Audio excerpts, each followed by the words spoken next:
Gabriel, that was absolutely beautiful. I'm quite touched. And whether we're having a physical challenge or emotional going on, using that Christ Spirit within us, we can rise up. Thank you for that reminder. Beautiful. Well, it's my pleasure to introduce our minister, Reverend Dr. Wanda. And as she comes forward, let's welcome her. And her message today is Stay Curious.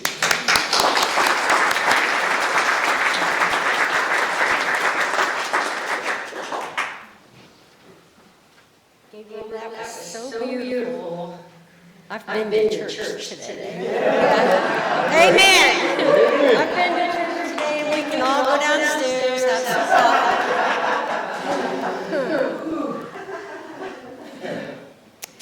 This past week, I've had this recurring theme in my life about awe and wonder and curiosity that just kind of seems to all be coming together this morning.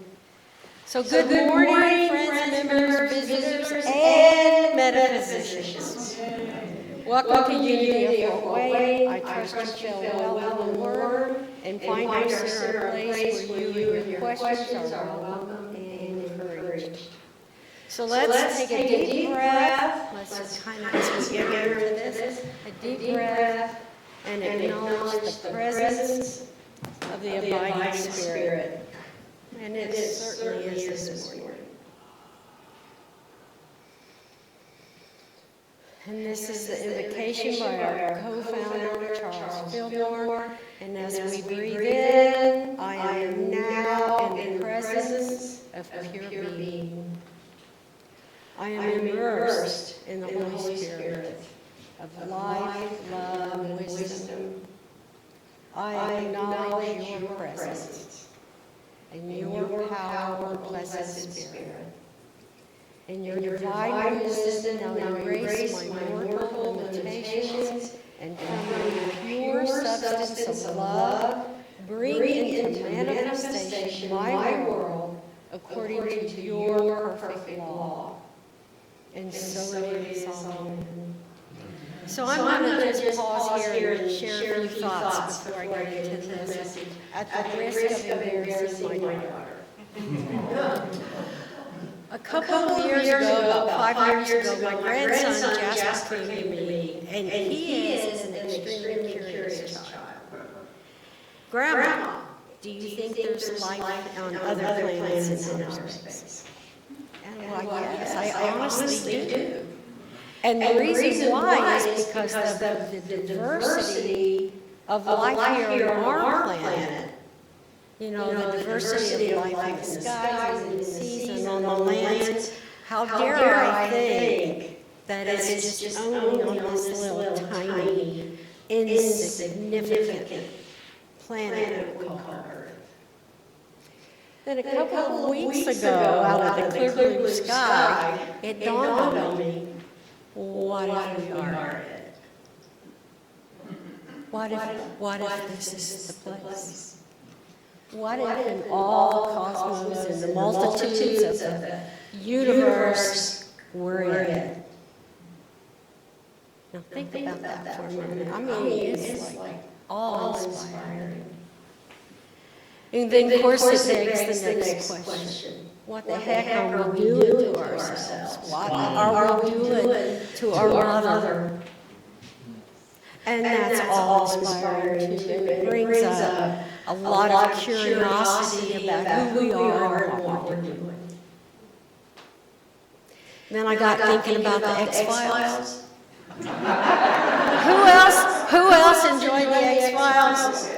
You know, like I love Mulder and Scully, like how she was supposed to watch after him because he's like so crazy, so far off. And I remember one time, I wish I could remember exactly, and I would have researched this if I had known I was going to say it. But there was one episode, and it was 2 or 3 seasons into the show, and Scully always wore this little gold chain that had a little tiny cross on it. And when she was pondering or something, she'd take this cross and she'd caress it with her fingers like this. And, he was giving her this big scenario about this paranormal activity or aliens or something. I don't remember what it was about. And she was trying to give him all the reasons why he was incorrect. And here she's like this, this is how she is when she's confronting Mulder. And he goes, you believe in something you do not see, but you won't entertain the evidence that's in front of you. And I have never forgotten it because we do that every day. And we do it because we lose our curiosity and the wonder of all that's all around us. Every day. Our lives are unfolding in magnificent and wondrous ways, and we fail to see it. We fail to see it every day. And then I come here to this place and oh my gosh, I feel it. Because this is my home. This is my home. So recently, someone who loves me and who I love, all you English teachers, I hope I got my new English correct. If I didn't, please tell me I can practice it. Gave me a book titled Holy Envy, Finding God in the Faith of Others. I started reading it that day, and I'm almost halfway through. And it's a true story about a college educator who taught Religion 101. It also signaled for me an interesting week, and a lot of the things that seem to have transpired in these past few days reminded me clearly of why it is important to ask the deep questions and seek deep answers, to be curious. It reminded me of the wonder I felt during seminary as I visited different churches, temples, and religious groups of spiritual seekers who were different from my past experience. It reminded me of the awe and respect I felt as I sat with my Jewish brothers and sisters. The miracle of silence, as I meditated with my Buddhist friends. And it reminded me most of all why I found myself in interfaith studies. My journey through seminaries, my studies in Course Miracles, and later reading the Four Agreements ultimately led me back to unity. I also discovered something else. All books in all the world will not enlighten you. They may give you wisdom and serve as a guidebook or a compass, but ultimately the only truth you will find is within yourself. Slowly and with practice, I began to lovingly lay down most of my past religious experience and teachings and began to see how others view God. Well, this certainly expanded my own worldview or lens. I had to acknowledge my own bias and admit that I would never completely understand because so often religion is infused into one's culture, time, and geographical location. If I were born in India, chances are pretty good I would be Hindu. If I was born in Saudi Arabia, chances are pretty good I would be Muslim. I also had to admit that I felt some shame and rejection towards the faith that I grew up in. Christianity just didn't work for me anymore, and it hadn't for a long time. I began to seriously question who I was and what was I willing to let go of in order to find some peace from all the emptiness, the loss, and grief that I felt. My vision of the suffering Jesus was gone. Dead were the teachings of the church, but I missed my Bible, and the safety of believing all the answers were written there. And I say this to you today because I think some of you have gone through something quite like this as well. We've questioned the conflict between religion and science, and we've questioned how religious, social, political, and cultural shifts affect the current view of who or what God is. We feel disconnected from one another, from nature, all the while yearning for authenticity, connection, and freedom, for social and cultural transformation. We are uncertain about many things that we once considered as absolute. So this brings me back to the book that was given to me. Where do I fit in all this? 2 weeks ago, I read to you this statement adopted by Unity Worldwide Ministries in 07. And this is your 1-minute elevator speech, okay? Everybody wants one. Okay. Unity is a positive, practical, progressive approach to Christianity based on the teachings of Jesus and the power of prayer. Unity honors the universal truths in all religion and respects each individual's right to choose a spiritual path. Today, Unity Worldwide Ministries is working on rewording the above statement. So ask yourself, is it true that Unity holds any resemblance to the current cultural view of Christianity? Is that true? Is it true that today's Unity holds any resemblance to what Charles Fillmore meant by being a Christian? Is it true that Unity is Christian at all?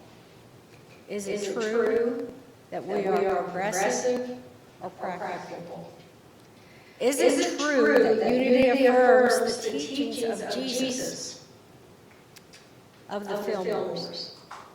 Is it true that Unity practices affirmative prayer?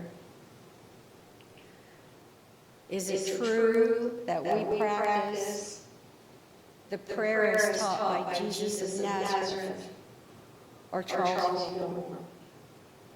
Is Unity interfaith? Does Unity respect and honor all religions? These are serious questions we need to ask of ourselves. And where do we fit in? I have a lot of questions. But this I do know. I do know this. I am thirsty for the truth. I am thirsty. And I am hungry. And I'm really, really tired. I'm tired of all the noise around me. And I'm tired of constantly reading and searching, thinking I'm going to find the answer somewhere besides what's in here. I've got my shoes on and I'm ready for this journey. I'm ready for the task ahead. I'm ready, but it's taken me years and years of letting go what no longer serves me. Serves me and not who I'm supposed to be. To reclaim the truth that I've always known since I was a child. I am wonderfully created. I am created in the image of God. I am good. And I am a part of something much greater than myself. I am free. And I will tell you the rest of it is all just mental exercise. All this came through my experiences with praying with my Jewish friends and meditating with the Buddhist monks.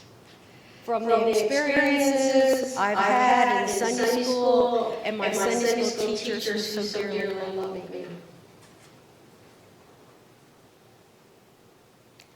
I've learned it through acceptance and rejection, through loss and gain, through confusion and then clarity, through Christianity, through new thought, and through the conversations I've had with many of you, and through the prayers we've shared. I've learned it through pure curiosity. I'm curious about how you think about God.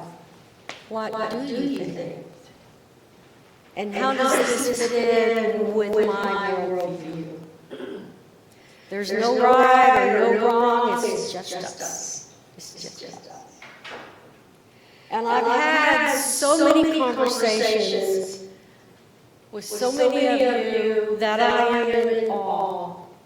And I am standing in the place of wonder of your wisdom and your generosity in sharing.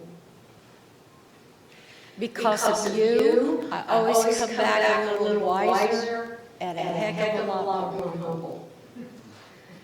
I fully understand. I may be encouraging you to be heretics. I fully understand that. To reject some of the ideas that are adopted by others as absolute, unchangeable, unchallengeable truth. But you know, I don't care anymore. I just don't care anymore. That's not my concern. I'm most interested in the destination and not the path. I am interested in a deeper spiritual experience, and I long for spiritual maturity. So be curious. Ask the hard questions. Read sacred writings and wisdom teachings, and practice. Don't be afraid to talk to others and see what they think. Pray and meditate. But know the truth is already inside you. These are only guidelines. Do not mistake the finger pointing to the moon as the moon. And maybe one day, you'll have somebody who loves you and whom you love will give you a little something to remind you how wonderful the journey is and how good it feels to come home. So for today's meditation, if you are so inclined, close your eyes and soften your gaze. Take some cleansing, deep breaths in and out. Notice your body, any tension you may be holding. Notice the questions you are holding.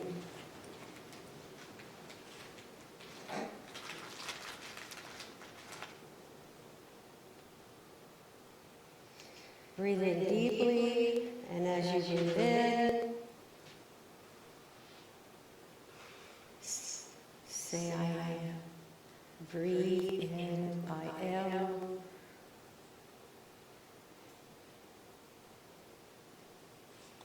Breathe out, I am.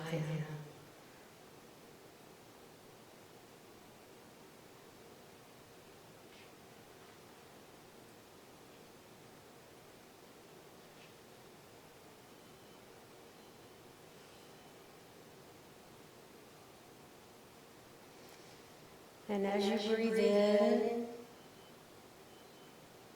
imagine a bundle on your back. Imagine how wide, how high, and how heavy this bundle may be.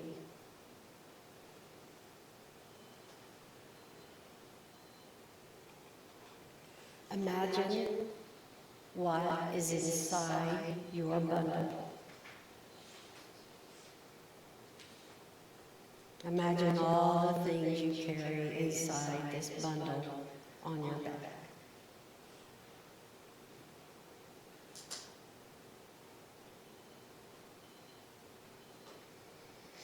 Imagine as you open this bundle and you look at all the items inside.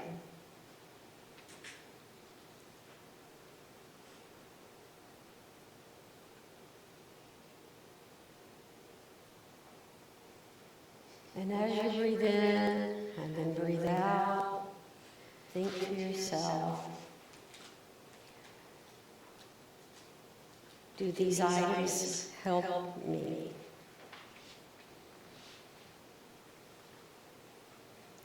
Do these items hinder me?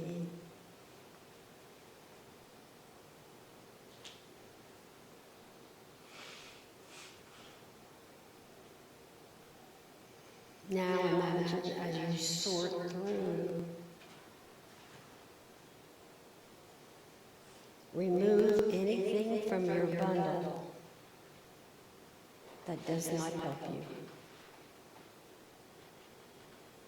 Imagine your hands picking the item up and physically removing it from your bundle. You lay it aside.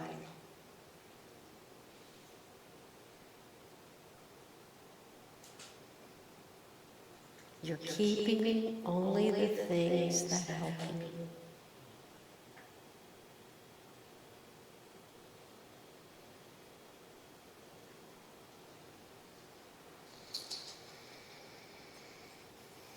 Now imagine your bundle once more. Is your bundle smaller?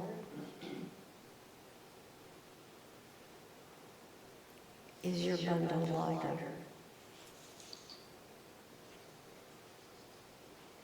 And as you continue to breathe in, I am. Breathe out, I am.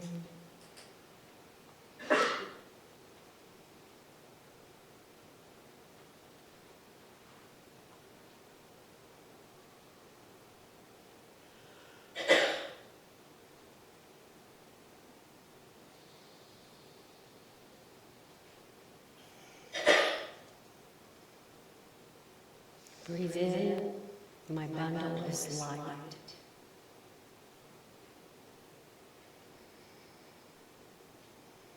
Breathe out, my bundle is light.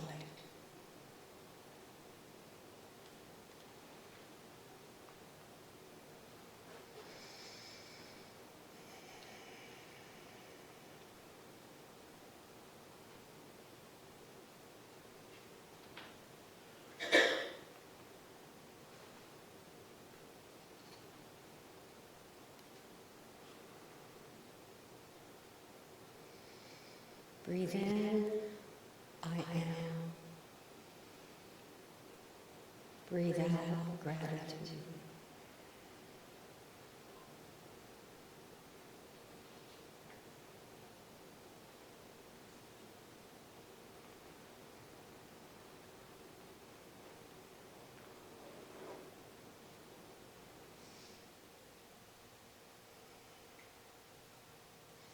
And as you breathe in and then breathe out, slowly bring your awareness back into this room when you are ready.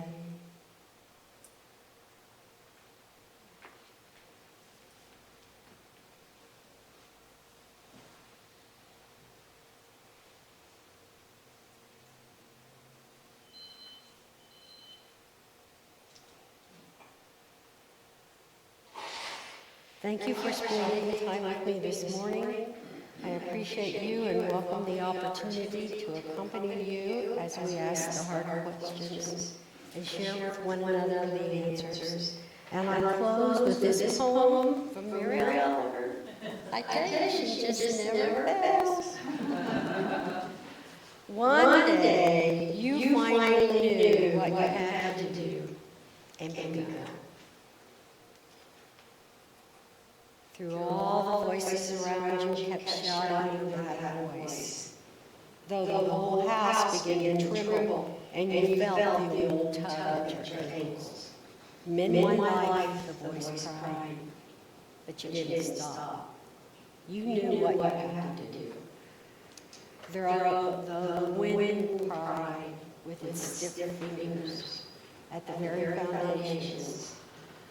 And though the melancholy was terrible, it was already late enough, and it was a wild night, and the road was full of fallen branches and stones.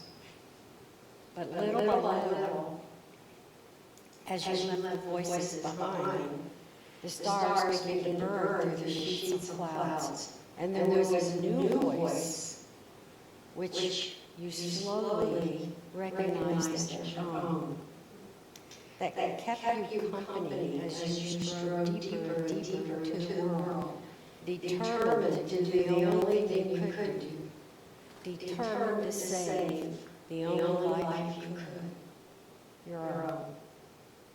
May you always be curious, grow in grace, and be abundantly blessed. Thank you.